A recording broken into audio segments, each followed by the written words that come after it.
Power BI के अंदर हम डोनट चार्ट कैसे क्रिएट करते हैं।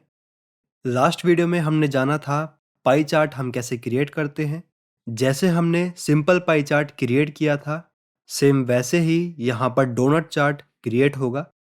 तो यहाँ पर हमारा है डोनट चार्ट, इसके ऊपर हम क्लिक करेंगे। जैसे पिछले वीडियो के अंदर लेजेंड के अंदर हमने लिया था कैटेगरी, सेम यहाँ पर भी कैटेगरी को हम सेलेक्ट कर रहे हैं और वैल्यूज़ के अंदर हम सेलेक्ट कर रहे हैं सेल्स। ये सिंपल डोनट चार्ट हमारा क्रिएट हो गया है। अब जैसी फॉर्मेटिंग हमने पाई चार्ट की करी थी, सेम फॉर्मेटिंग हम यहाँ पर भी अप्लाई कर देते हैं।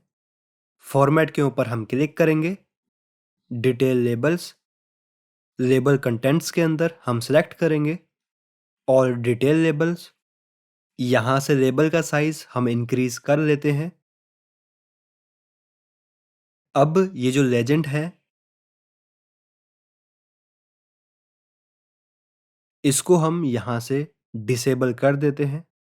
तो ये हमारा सिंपल डोनट चार्ट क्रिएट हो गया है।